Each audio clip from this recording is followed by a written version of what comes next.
کہ جیسا کہ میں نے پوسٹر میں دیکھا تھا امام حسن اور بی بی سکینہ کا دسترخوان دو جملے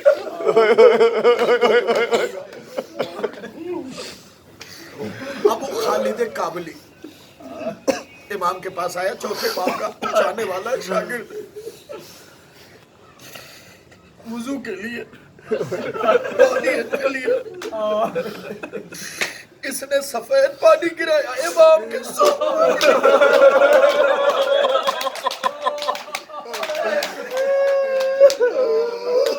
نوجوان چہرے بیٹھے نا میرے لال آل محمد کے مسائل پہ سینے پہ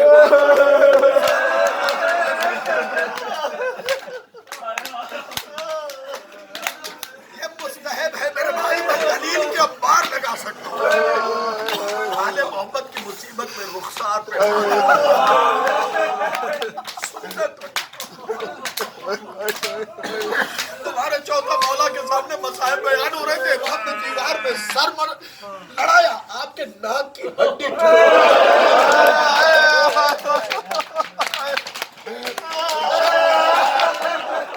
تمہارے آٹھویں مولا نے شیعوں کے لیے کہا تھا کہ اپنے بچوں کو رونا سکھاؤ۔ مطلب رونے کا یہ نہیں ہوتا کہ تم حادثہ دیکھ کے رو دیتے ہو، نہیں، جب آل محمد کے مسائل بیان ہونا کلیجہ ٹوٹ کے کہو آئے میرے مولا۔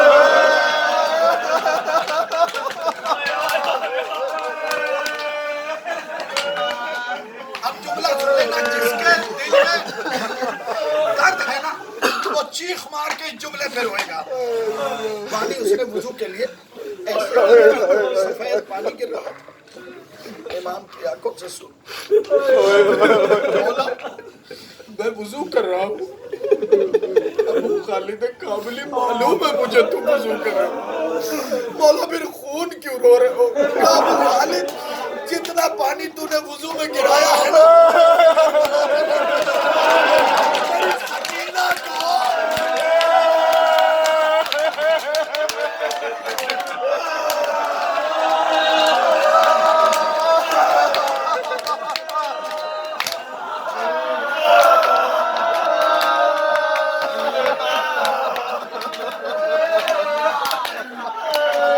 سلامت رکھے۔ ابھی بھی کچھ نوجوان ہیں جو اپنے سینے کو ہاتھ مارو، آئے غربت سکینہ۔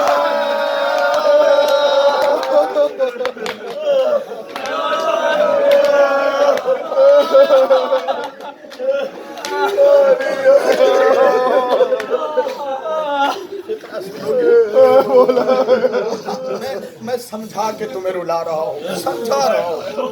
یہ جتنے نوجوان بیٹھے ہیں نا بیٹا، مجلس کوئی بھی پڑھے، مولا کا نام آئے نہ کلیجہ کوٹا، سینے پہ ہاتھ، رخسار پہ ہاتھ، زانوں پہ ہاتھ۔ تمہیں پتہ نہیں زینب کا نقصان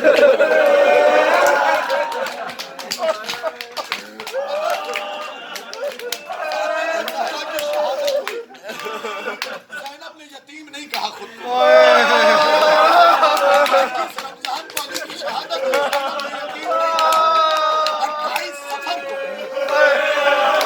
امام حسن کی شہادت ہوئی، زینب نے یتیم نہیں کہا۔ عباس گھوڑے سے گرا، زینب نے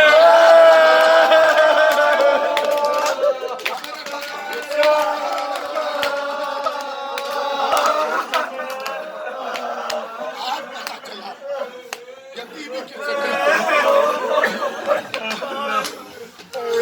عباس کے علاقے میں حسین سینہ ٹوٹ کے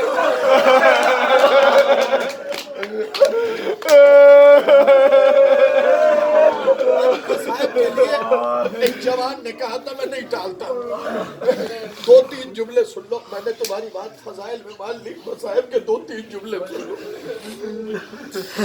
میں نے اس سے پہلے تمہیں بھی کبھی یہ مسائب نہیں سنا، رمضان میں میں تمہارے روبرو نہیں آ سکتا، مسائب کو سنبھالنا۔ 4 ضربت مجھے پڑھنی ہے۔